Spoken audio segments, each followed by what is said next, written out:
Saiyans are known to be one of the strongest races in the entire Dragon Ball franchise, capable of insane feats of strength, resilience, pride, and constant growth. But having said that, have you ever wondered who are the strongest Saiyans in all of Dragon Ball? Well, today, we'll explain all 38 Saiyans, as well as rank them from weakest to strongest. Just a small note before we begin, we also add fusions of Saiyans as separate entries in the list as well. And with all that in mind, let's get to our exciting part of the video. Number 38, Morocco, Shito, and Neon. These three are scientists from the Broly movie, and for them, there's no implication of combat prowess. Plus, it's pretty unlikely that any of these scientists even underwent even the Great Ape transformation. Neon is more important than the other two because she is the one who theorizes that Broly is the legendary Super Saiyan. In reality, Morocco, Shito, and Neon are extremely minor members of the Frieza Force, the kind of characters Akira Toriyama loves to sprinkle in to show how vast and disposable Frieza's army really is. They aren't elite fighters or plot drivers like Broly, for example, but rather low-ranking soldiers positioned in the scientific division. As individuals, they don't display unique techniques or transformations. Their abilities are limited to basic heat usage, standard Frieza Force combat training, and reliance on blasters and teamwork rather than raw power. Number 37, Beats. Beats is a Saiyan from the Broly movie who is easily killed by an aged Paragus. It's also confirmed that he never transforms into a Great Ape either. He does feature some minor abilities like flight through the use of ki, while in the video game Break of Heroes, he does have a move called Break Shot. But overall, Beats is a low-class, non-combatant Saiyan and uses a ray gun. He notes that the young Broly's power level of 920 is higher than his own, and is mostly inexperienced compared to Paragus. He's killed by a single shot from a ray gun, so yeah, I guess if someone brings shame to the legendary Saiyan name for how weak they are, it's gonna be this guy. Before we continue, I want to answer a question I get a lot.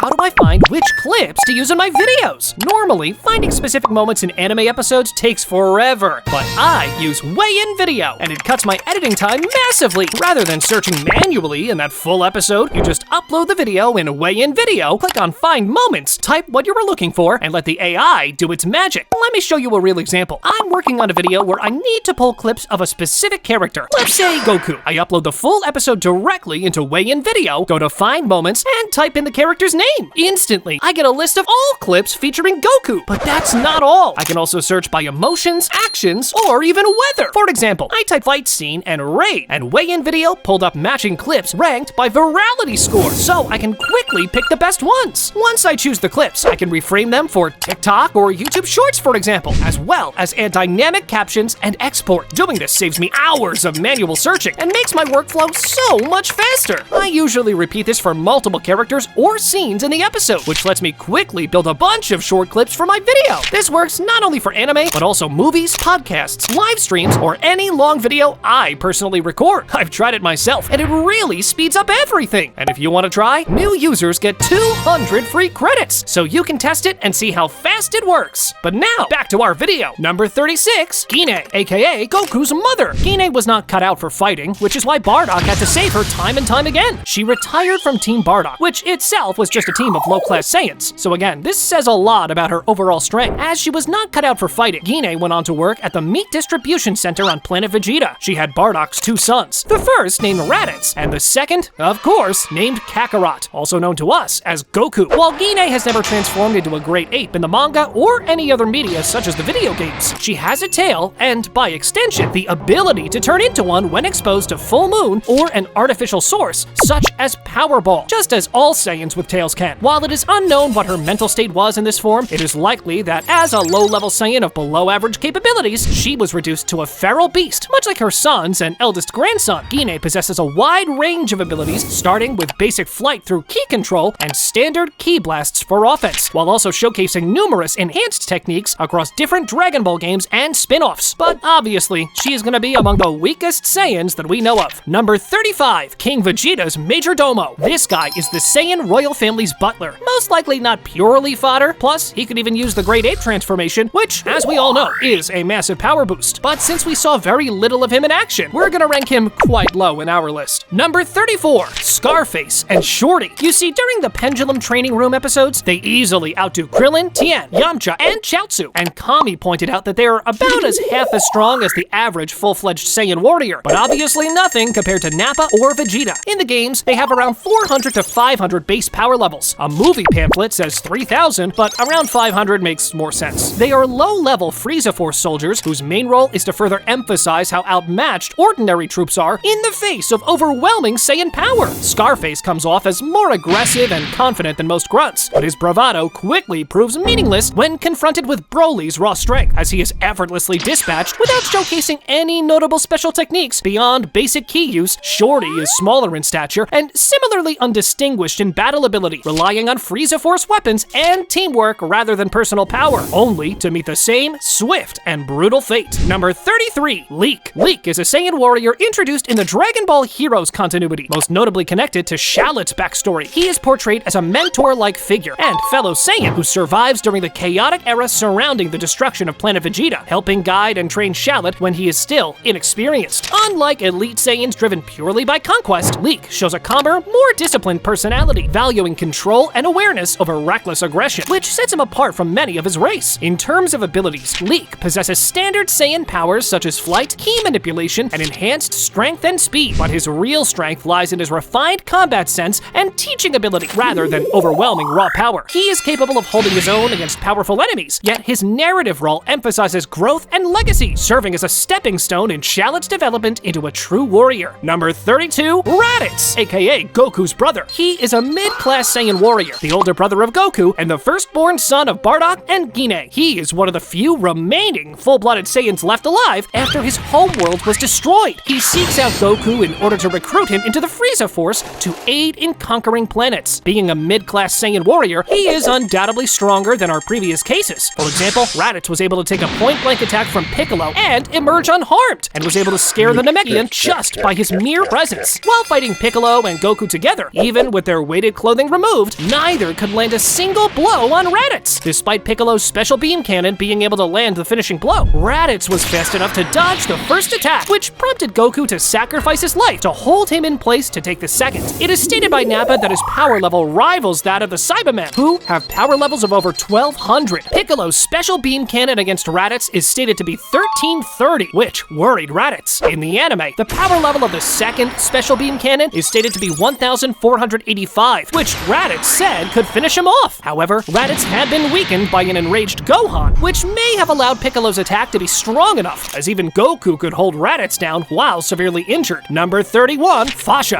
Fasha is the only female member of Team Bardock after Gine retired. She's killed by Dodoria's subordinates, but her power level is confirmed to be 2000 in the Dragon Ball Card-Ass trading game, so I guess this puts her above Raditz. She serves as a frontline combatant in the Saiyan extermination teams that wipe out planets for Frieza's empire, and her presence helps establish that female Saiyans fought alongside males long before characters like Caulifla or Kale existed. In battle, Fasha demonstrates the standard but deadly Saiyan skill set of flight, ki manipulation, enhanced strength, speed, and durability, along with a fierce, aggressive fighting style that relies on close quarters combat and rapid strikes, rather than flashy techniques. She is loyal to Bardock and deeply connected to her squad, and her brutal defeat and interrogation by Dodoria becomes one of the emotional turning points of Bardock's story, as it exposes Frieza's betrayal and pushes Bardock toward open rebellion. Number 30, Borgos. Borgos is easily recognized by his massive, muscular build and heavy armor, embodying the role of the team's powerhouse. Borgos specializes in brute force combat, relying on overwhelming physical strength, raw durability, and straightforward ki attacks, rather than speed or refined technique. He can fly, fire ki blasts, and endure extreme punishment, but his fighting style is direct and relentless, making him especially effective in planetary extermination missions. Borgos is fiercely loyal to Bardock and his squad, and his death at the hands of Dodoria's forces, alongside the rest of the team, serves as a grim demonstration of how even hardened Saiyan warriors are no match for Frieza's elite enforcers. Confirmed to have a power level of 4000, I guess he's stronger than what he looks too. Number 29, Shugesh. Shugesh is easily distinguished by his unique build and mohawk-style hair, often coming across as one of the more vocal and confident members of the team. Shugesh fights using standard Saiyan abilities such as flight, ki manipulation, enhanced strength, speed, and durability, favoring fast, aggressive assaults and close-range combat rather than heavy brute force. Like the rest of Bardock's crew, he is a seasoned planetary conqueror, accustomed to overwhelming weaker civilizations with ruthless efficiency, yet his confidence collapses when faced with Dodoria and Frieza's elite forces. Confirmed to have a power level of 4200, in the end, he also proved to be powerless against Dodoria's subordinates. Number 28, Tora. Tora wears distinctive red armor and is usually the first to notice when something feels off during missions, showing a higher level of awareness and caution aggression than most Saiyans, who typically rely on brute force alone. In combat, Tora possesses the standard Saiyan skill set of flight, key manipulation, enhanced strength, speed, and durability, favoring efficient, no-nonsense attacks rather than any flashy techniques. His experience and instincts make him valuable to Bardock's unit, but just like the rest of the squad, he was ultimately powerless against Dodoria's ambush. With a power level of 5,000, he is a solid Saiyan, but obviously not even close to the strongest ones, as he was also killed by Dodoria's squad, this time by Dodoria himself. Number 27, Taro. Taro is an old member of Team Bardock who participated in the Cerealian invasion, but he has better feats than the rest. For example, he one-shotted Flake, a top-tier Cerealian who was able to injure Great Ape League. Like the rest of Team Bardock, Taro is a low-class Saiyan warrior working under Frieza's rule, participating in planetary extermination missions as part of the Saiyans' role as shock troops for the Empire. He doesn't display any unique named techniques or transformations, instead relying on the standard Saiyan toolkit of flight, ki blasts, enhanced physical strength, and brutal close-range combat, which was more than enough to overwhelm most native populations. Number 26, Paragus, aka Broly's father. Now, although his power level was stated to be only 4,200 in the Broly movie, he was also 80 years old and clearly past his prime. Plus, unlike the low-class members of Team Bardock, he was more of a mid-class Saiyan. Plus, if we theorize that Broly took even a little after his father, then a fair guess would be that this guy was also a monster in his prime. As an old man now, Paragus was nearly executed by King Vegeta via his execution beam, though he managed to survive the attack and likely gained a Zenkai from it. Paragus was later said to be stronger than a suppressed mind-controlled Broly, with future Trunks confirming the claim earlier by ruling out Broly as being the legendary Super Saiyan, as the latter was, quote, a toothpick. Paragus was also superior in rank to Bardock prior to the destruction of the Saiyans, thus being a Saiyan from a mid-class level. While outfitting Broly with the crown, he also was shown to be able to pin Broly down long enough to outfit him with the crown before being knocked back by his mad son. Number 25, Nappa. Now for his case, his power level is different depending on the source material, but most put him between 4,000 to 5,000, while Dragon Ball Z Goku Hishoden game puts him at 7,000. Overall, as a mid-class Saiyan and Vegeta's partner, he could be considered above members of Team Bardock and a hypothetical prime Paragus. Once a high-ranking general in the Saiyan army, before Planet Vegeta's destruction, Nappa carries himself with absolute confidence, reveling in destruction and viewing weaker opponents as toys rather than threats. In combat, he possesses immense physical strength, flight, advanced ki control, and devastating wide-area attacks. Most famously, his explosive mouth blast and massive energy waves, capable of leveling entire city blocks with ease. Even without transformations, Nappa utterly dominates Earth's Z-fighters, effortlessly killing fighters like Tenshinhan, Chaozu, and Piccolo, and proving that raw Saiyan power far outstrips anything Earth had faced before. His Great Ape form multiplies his already terrifying strength tenfold when exposed to moonlight, though he never uses it on Earth due to Vegeta's tactical restraint. Nappa's downfall comes not from the Z-fighters, but from Vegeta himself, who executes him without hesitation after he's crippled by Goku, reinforcing the ruthless Saiyan hierarchy where loyalty means nothing if strength is lost. Number 24, King Vegeta. King Vegeta is the king of the Saiyan race and the head of the royal family. In Dragon Ball Z, while he was facing Frieza on Namek, Vegeta remarked that as a child, he was already more powerful than his father, implying King Vegeta's power level is under 18,000, aka Vegeta's level when he first arrived on Earth. In an anime flashback, King Vegeta was able to destroy 3 planets with a single ki blast. In the Funimation dub of Dragon Ball Z Bardock, the father of Goku, the doctors working on Bardock after his injury sustained on planet Kanasa state that Bardock's power level was nearing 10,000 and was expected to pass King Vegeta up in due time, implying King Vegeta's power level to be greater than that. Seen using the Great Ape transformation in flashbacks, King Vegeta's power level as a Great Ape would have been over 100,000, but less than 180,000, since the transformation multiplies the base power level by 10. This means his Great Ape form is above the likes of Zarbon, Dodoria, and most of the Ginyu Force, with the possible exception of Captain Ginyu himself, who possessed a power level of 120,000. Number 23, Bulla. You see, Bulla is Vegeta's daughter, and even though she's still a child as of the latest Dragon Ball Super manga chapters, she shouldn't have any problem defeating any of the Saiyans below that we've already mentioned, without any actual combat experience, as she's inevitably, eventually gonna be a Super Saiyan sooner or later. Unlike most Saiyan human hybrids, Bulla is deliberately written as a non-combatant, showing little to no interest in fighting or martial training. Instead, inheriting her mother's sharp intellect, confidence, and strong personality, she grows up in extreme comfort and at Capsule Corporation, surrounded by advanced technology and luxury, which contrasts heavily with the harsh warrior upbringing that defined her father's childhood. While she technically possesses Saiyan blood and the potential for immense power, Bulla never displays flight, ki attacks, or transformations in canon material, with her role focusing more on family dynamics and character development rather than combat. But given that Gohan was also something similar and then went on to become one of the strongest Saiyans in history, I'd argue that something similar will eventually happen with her too. Number 22, Pan. Pan is Gohan's daughter. She's able to use ki and flight as an infant, and in the superhero film, we see her training with Piccolo as well. Though as of the latest DBS canon, both Pan and Bulla are still children. Introduced as a baby in Dragon Ball Z and growing into an energetic child in Dragon Ball Super, Pan shows extraordinary potential from an incredibly young age, displaying flight, ki control, and combat instincts before she can even speak properly. Unlike Bulla, Pan actively gravitates towards training and adventure, inheriting Goku's enthusiasm and Gohan's latent power, while also benefiting from a stable, loving upbringing that previous generations of Saiyans never had. In Dragon Ball GT, she takes on a more active adventuring role, fighting alongside Goku across the universe, though often limited by her youth and emotional impulsiveness rather than a lack of power. Number 21, Tarble. Tarble is Vegeta's brother, who was introduced in The Return of Son Goku and Friends. Now, although he was weaker than expected in his childhood and therefore sent to a different planet, we know that he could keep up with Atto and Kato, who are relative to First Form Frieza. Just for reference, First Form of Frieza has a power level of 530,000. Deemed too gentle and weak by Saiyan standards, Tarble was sent away from planet Vegeta at a young age, effectively exiled long before Frieza destroyed the planet, which ironically allowed him to survive the Saiyan extinction. Unlike Vegeta, Tarble lacks the aggressive pride and lust for battle typical of Saiyans, instead showing kindness, humility, and a strong sense of empathy, especially toward his wife Gure. In terms of ability, Tarble still possesses basic Saiyan traits such as flight, ki manipulation, and enhanced strength compared to humans, but he's nowhere near elite Saiyan warriors, relying more on avoidance and help from others rather than direct combat. Still, he's insanely powerful with a power level around 500,000. Number 20, Renzo. Renzo is Cabba's mentor and Caulifla's brother. Cabba thought of him as the best Saiyan candidate for Team 6, even though he thought of himself as weaker than Caulifla. Not a Super Saiyan, but should still be a decent fighter considering how strong Cabba was even before becoming a Super Saiyan. Number 19, King Sadala. He is the ruler of Universe 6 Saiyans. He has a strong personality just like Vegeta, and Universe 6 Saiyans are generally stronger than Universe 7 Saiyans when it comes to their base forms, at least from what we've seen so far. But he doesn't have a Super Saiyan form, so he's still actually below Super Saiyans. Unlike the conquest-driven kings of old, King Sadala governs a Saiyan society that functions as a structured military and peacekeeping force, with Saiyans serving as protectors rather than planetary destroyers. Though he's not appeared directly on screen in Dragon Ball Super, his authority and leadership are established through dialogue, particularly in Cabba's loyalty and deep respect for the Saiyan throne. As king, Sadala is implied to be a powerful warrior in his own right, possessing advanced ki control, flight, and refined combat ability consistent with Universe 6 Saiyans, who emphasize discipline, teamwork, and control over reckless aggression. Number 18, Goku Jr. This guy's basically Goku's descendant and can become a Super Saiyan, so obviously we're gonna rank him above everyone not able to turn into a Super Saiyan. Goku Jr. is a very timid, peace-loving boy who would rather play and avoid conflict than train or get into fights, much to his great-great-grandmother Pan's chagrin, and he appears to be a bit of a crybaby, somewhat like his ancestor Gohan's attitude before he was taken in by Piccolo. However, after his journey and in meeting Goku, he starts being brave and slowly starts acting like his great-great-great-great-grandfather when it comes to fighting. Number 17, Vegeta Jr. This is Vegeta's descendant, who's also a Super Saiyan. Although not confirmed, he most likely became a Super Saiyan before Goku Jr., though both of them cannot be considered stronger than other Super Saiyans because they were born in peaceful times. So yeah, when it comes to Super Saiyans, they're placed at the very bottom of that list, but still higher than non-Super Saiyans. Even though Vegeta Jr. is only seen for a moment in the series, his personality is shown reminiscent of his ancestor Vegeta. Though, unlike Vegeta, Vegeta Jr. seems to be playful and friendly, as he only wanted to fight Goku Jr. for fun rather than to prove superiority. He also praised Goku Jr. for being able to match him in combat and turn Super Saiyan, showing he treats his opponents with respect. Number 16, Bardock. Small fact for those who don't know, but Bardock is technically among the first Super Saiyans, becoming one before Goku, as in an episode, we see him going in the past, becoming Super Saiyan, and defeating Frieza's ancestor. Even though Bardock is a low-class Saiyan warrior, he stands out among Saiyans for his growing self self-awareness, defiance, and refusal to blindly accept fate. Originally introduced in Dragon Ball Z, Bardock, the father of Goku, and later reinterpreted in Dragon Ball Super Broly, Bardock works as a frontline combatant and squad leader under Frieza's empire, leading a tight-knit team consisting of Tora, Fasha, Borgos, and Shugesh on planetary extermination missions. In battle, Bardock possesses the standard but deadly Saiyan arsenal: flight, advanced ki manipulation, immense physical strength, speed, durability, with his signature technique being the Riot Javelin, a concentrated ki blast used at close range. Unlike most Saiyans, Bardock develops an unusual sense of intuition and paranoia after surviving Dodoria's ambush on his squad, realizing that Frieza intends to wipe out the Saiyan race entirely. This awareness marks his transformation from a ruthless soldier into a tragic rebel who, despite knowing he cannot win, chooses to fight back anyway. Bardock's final stand against Frieza, launching himself alone into space to confront an overwhelmingly superior tyrant, becomes one of the most iconic moments in Dragon Ball, symbolizing defiance in the face of absolute doom. Though he fails to save his people, Bardock succeeds in a more lasting way by sending his son off-world, unknowingly setting the stage for Frieza's eventual defeat. Number 15, Yamoshi, the actual first ever Super Saiyan. Small note, there's also a misconception in the community that he's also the first Super Saiyan god, but that's actually not true. He was just the first Super Saiyan whose spirit helps in performing the Super Saiyan god transformation ritual. Yamoshi is an ancient Saiyan whose legend predates Planet Vegeta's destruction and forms the spiritual foundation of the Super Saiyan god myth. According to lore revealed in Dragon Ball Super, Yamoshi was a righteous Saiyan who rebelled against the violent, corrupt majority of his people during a time when Saiyans were already becoming obsessed with conquest and bloodshed. He gathered 5 like-minded Saiyans who shared his sense of justice, and together they fought against overwhelming opposition, with Yamoshi transforming into the first Super Saiyan through his intense emotions and purity of heart. Despite his power, Yamoshi was ultimately defeated and killed, but his spirit did not vanish. Instead, it continued to wander, influencing later generations and eventually becoming the catalyst for the Super Saiyan God ritual. Unlike modern Saiyans who transform through rage alone, Yamoshi's strength is tied to moral resolve and unity, making him less of a warrior of destruction and more a symbol of what the Saiyan race could have been. Number 14, Goten. Not only is he a teenager now, he also gained massive experience from fighting strong opponents like Buu. Introduced during the Buu saga of Dragon Ball Z, Goten shocks everyone by casually achieving Super Saiyan at an age when even Goku had struggled immensely to reach it, highlighting how peaceful upbringing, hybrid genetics, and inherited potential combine to create extraordinary talent. In combat, Goten possesses flight, refined ki control, superhuman strength and speed, and access to Super Saiyan transformations, though his fighting style remains playful and unpolished due to his youth and lack of serious training. His closest bond is with Trunks, and together they rely heavily on fusion, becoming Gotenks, a form that vastly multiplies their power but also amplifies their immaturity and recklessness. As the series progresses into Dragon Ball Super, Goten takes a step back from the frontline combat, focusing more on normal life and adolescence, which subtly contrasts with the constant battles that defined earlier generations. Number 13, Trunks. Now a small note here, future Trunks is considered in a separate spot. You see, Trunks, commonly referred to as Kid Trunks, just to distinguish him from his future counterpart, is the son of Vegeta and Bulma, and one of the most naturally powerful Saiyan-human hybrids in the series. Introduced during the Buu saga of Dragon Ball Z, Trunks displays extraordinary potential from an early age, casually achieving Super Saiyan as a child and keeping pace with Goten despite limited formal training. Unlike future Trunks, who is shaped by loss and responsibility, Kid Trunks grows up in comfort and confidence, inheriting Vegeta's pride and Bulma's sharp attitude, which makes him cocky, competitive, and fearless in battle. His abilities include flight, advanced ki control, enhanced strength and speed, and Super Saiyan transformations, though his fighting style is aggressive and unrefined, relying more on instinct than discipline. Trunks' most defining trait is his partnership with Goten, with whom he performs the fusion dance to become Gotenks, a form of immense power that is undermined by childish arrogance and poor judgment. In Dragon Ball Super, Kid Trunks continues to mature slowly, still powerful, but increasingly more grounded, serving as a bridge between the carefree next generation and the heavy legacy left behind by warriors like Vegeta. Number 12, Cabba. For him, the main reason we rank him this high is because he was able to keep up with base Vegeta even before his Super Saiyan transformation, which made it clear that Universe 6 Saiyans were on a higher level. He then managed to become a Super Saiyan and even a Super Saiyan 2 during the Tournament of Power. Cabba is basically representing a completely different evolutionary path for the Saiyan race than the one we see in Universe 7. Introduced during the Universe 6 versus Universe 7 tournament in Dragon Ball Super, Cabba is disciplined, polite, and deeply respectful, lacking the inherent cruelty and conquest-driven mindset that defined Saiyans like Vegeta, Nappa, or Bardock. In combat, Cabba possesses refined ki control, flight, high-speed movement, and strong decisive instincts, though he initially lacks the raw aggression needed to push his power to its limits. Through his intense confrontation with Vegeta, Cabba unlocks Super Saiyan for the first time, not through rage alone, but through emotional pressure, fear, and responsibility toward his homeworld, planet Sadala. As the series progresses, he continues to grow rapidly, achieving Super Saiyan 2 and demonstrating the immense potential Universe 6 Saiyans possess due to their adaptability and disciplined training. Number 11, Caulifla. Just like Cabba, she also becomes a Super Saiyan 2 during the Tournament of Power, and a better portrayal of that when compared to Cabba. Caulifla is a rebellious Saiyan from Universe 6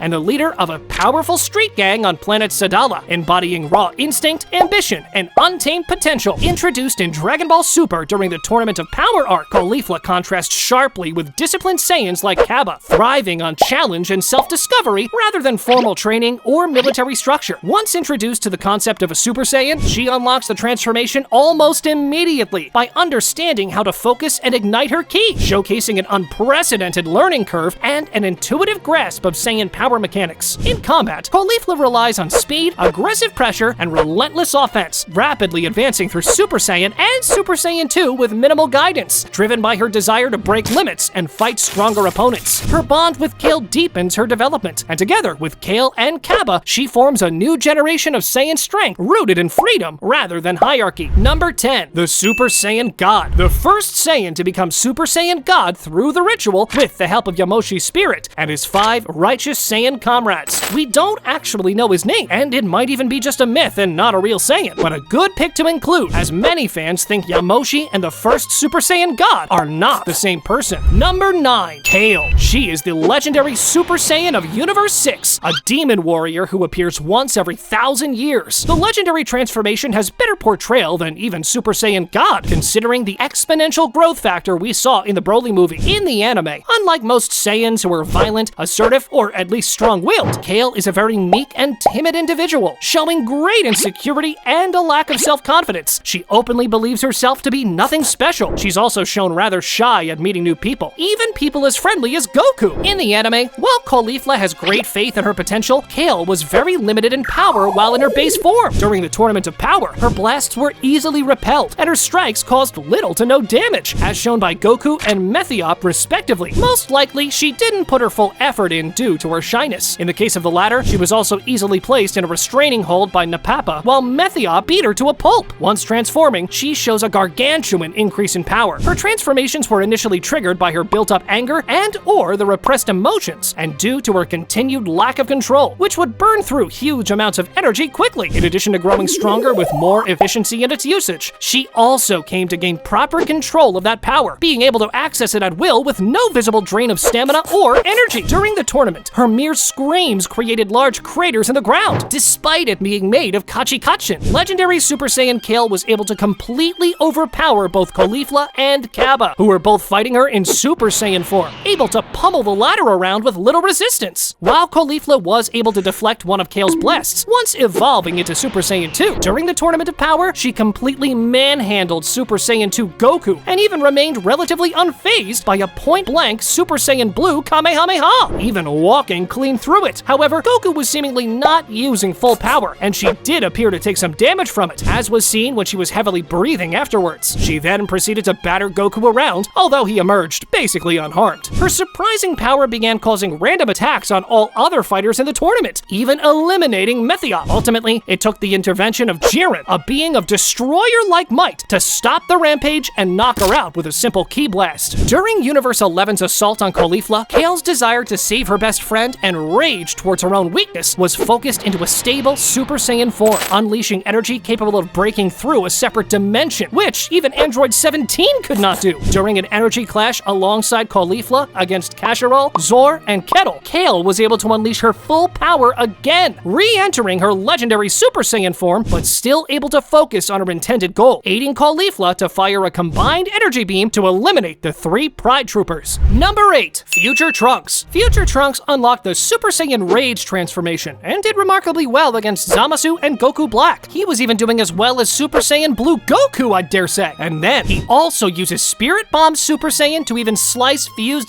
Zamasu in half. In combat, he wields exceptional swordsmanship alongside traditional Saiyan abilities such as flight, advanced ki control, and immense strength, achieving Super Saiyan through grief rather than his training. His time travel to the past changes the entire course of history, allowing him to warn Goku of the android threat, and later return home strong enough to finally defeat the enemies that destroyed his world. In Dragon Ball Super, his arc deepens during the Goku Black Saga, where he unlocks a rage-fueled evolved Super Saiyan form driven by despair and hope intertwined, fighting to protect what little remains of his future. Number 7. Kefla, aka the fusion of Caulifla and Kale. She is the first female fusion to become a part of the Dragon Ball anime series, and it's also the first Saiyan Potara fusion that ever fought in the Super Saiyan 2 state. Her unique status as the only canon fusion involving a legendary Super Saiyan makes her even more special. No wonder the anime version of the Tournament of Power needed a last-minute Ultra Instinct awakening from Goku in order to push her out of the ring. She was just too strong. Naturally, Kefla became a major part of the Dragon Ball games after her debut, and let me just point out that in Xenoverse 2, the game straight up calls her the strongest fusion. The thing about Kefla is that we have to understand why it's so impressive, even if it's weaker than Ultra Instinct Goku. Caulifla and Kale had never seen the same kind of blood or battle as Goku and Vegeta, and yet it's not wrong to assume that their fusion is likely stronger than Vegito from the Buu Saga. Just imagine if either of them learned God Ki. How strong would Kefla be at that point? Though power scaling her does require suspension of disbelief due to the manga version of Kefla being basically tied to Ultimate Gohan, meaning that the manga version is not as impressive as the anime version. Overall, let's just say that while Kefla is worthy of being in the top 5, the next 4 fusions are still on a different level. Number 6. Gotenks, aka the fusion of Goten and Trunks. While the Namekian-style fusion and the Absorption-style fusions were already a part of the story at this point, it wasn't until Goten and Trunks fused into Gotenks that the idea of fusion was properly established. It's also the fusion where the contrast between the personalities of the duo in question is the most apparent. Trunks is kinda cocky and arrogant, but he's not too overconfident, while Goten can be immature and conceited. He is humble. However, the mashup of their personalities results in an overconfident, dramatic, and overall a goofy-ah entity. Gotenks is also infamous for creating bizarre attacks with goofy names. I mean, I don't remember any other characters who keep a list of techniques in their vest. Speaking of these techniques, we have Super Ghost Kamikaze Attack, where he spits out ghost versions of himself that explode on contact. Kinda cool, until you realize that the ghosts can also explode when high-fiving each other. Another one of his weird moves is the Galactic Donut, which creates a ring of energy that traps opponents. He can also combine this with the Charging Ultra Boo Boo Volleyball technique, where he uses the trapped enemy as a volleyball. This technique is from the Return of Son Goku and Friends. We won't go too into his insanely diverse list of techniques because, well, most of these are only used once or twice, and although they do have ridiculous names, most of his techniques are also really simple. For example, Hyper Plasma Shortcake is just a basic kick upward despite the goofy-ah name. Ultimately, even though Gotenks hasn't had any solid W's in the canon story, the personality of this fused character was done justice, and it won't be wrong at all to call it the mother of all fusions. Another thing I'll add here about Gotenks is how this fusion allows Goten and Trunks to use a transformation that they originally can't. They can't use Super Saiyan 3 individually, but fusing into Gotenks allows them to use the transformation. This is something that just doesn't happen with other fusions. Number 5. Broly. When in legendary Super Saiyan form, he's stronger than Goku and Gohan in their Super Saiyan forms, future Trunks and Vegeta in their Super Saiyan 2nd grade forms, and the Super Namekian Piccolo. He easily beats all 5 of them around. Even when Piccolo and Goku both barrage Broly with punches and kicks, Broly takes no damage, and if anything, effortlessly dodges their combined front and wipes them aside. Perhaps most tellingly, he purposely took a point-blank Super Kamehameha from Super Saiyan Goku, and not only emerged completely unscathed, but laughed the attack off, even proceeding to sarcastically ask Goku what the attack was supposed to be. Being able to take attacks from Super Saiyan Goku without any damage means that Broly was at least twice as strong as Goku. Broly also implies, just after murdering Paragus, that his endurance in this form was powerful enough that he could withstand being caught in New Planet Vegeta's impending collision with Comet Kamori. His physical strength in this form was also enough to effortlessly crush Paragus' attack ball, which was heavily armored, and then threw it off the planet. However, the channeling of the ki of the exhausted base form Gohan, Vegeta, future Trunks, and Piccolo into Goku proves superior to Broly in his legendary Super Saiyan form. When Goku is significantly powered up by the ki, Broly also expresses some shock and fear at the unexpected power increase, although this was short-lived, even confidently declaring that, regardless of how how much power was donated by the other Z fighters to Goku, it wouldn't be enough to kill him. It is stated by Vegeta that he's the most powerful Saiyan in all of history, and although not confirmed, it's possibly implied that his legendary Super Saiyan form may have been stronger than Gohan's potential Super Saiyan 2 form at that time, due to the fact that the movie's supposed timeline placement is prior to the Cell games taking place, as Goku urged Gohan to flee when Broly threatened him, despite already being aware of his true hidden power. In addition, Broly was also shown to possess exceptional stamina, being capable of surviving grievous wounds that would have normally killed other individuals. These included being stabbed in the heart during the time of his infancy and being punched in the abdomen by an empowered Goku, and then forcibly exploding at the end of their fight. Due to his Saiyan power, he inevitably grew much stronger during these times. Number 4. Beast Gohan. In this form, Gohan's speed, strength, perception, and ki output skyrocket to god tier levels, and his signature special beam cannon, refined and magnified beyond anything Piccolo ever achieved, becomes powerful enough to end the battle in a single decisive strike. You see, when the superhero movie came out, Gohan became the top 1 non-fused Saiyan. Beast Gohan is also currently the best transformation when it comes to pure power output, though the reason I'm putting him below Goku and Vegeta, even though Goku and Gohan were portrayed as equals in Chapter 102 and 103 of DBS, is due to their better combat experience, mastery, and more versatile techniques like Ultra Instinct and Ultra Ego. Beast Gohan may have greater attack output, but his opponent during the movie, Cell Max, was not a smart fighter type opponent. It was a berserker who could be defeated by overwhelming power. Now, for Gohan to be above Goku and Vegeta, he'll have to be definitively stronger than Goku and Vegeta, because otherwise, they'll have an edge thanks to their experience and technique. And again, as we see in their fight, Beast Gohan wasn't able to perform above Goku, though he did really well and also even landed a blow on Goku. Number 3. Ultra Ego Vegeta. Ultra Ego Vegeta is immensely powerful, placing him comfortably within the high God of Destruction tier, as he utilizes Destruction Ki and gains strength proportional to his battle lust and damage taken. This form makes him arguably the most powerful Vegeta has ever been, allowing him to fight alongside or exceed Ultra Instinct Goku in raw destructive power, although he faces risks from accumulated damage. The core strength of Ultra Ego is that Vegeta's power increases as he takes damage, converting physical punishment into enhanced strength. He can use Hawkeye energy similar to Beerus, making his attacks incredibly destructive. As long as his fighting spirit burns, his power can theoretically grow indefinitely. Unlike Goku's Ultra Instinct, which relies on calm evasion, Ultra Ego is a form of selfish combat, requiring total, reckless immersion in the fight. While the form allows for massive power, it does not make Vegeta invincible, as taking too much damage can still defeat him. The form thrives on battle lust, which can lead to overconfidence and failure to defend properly.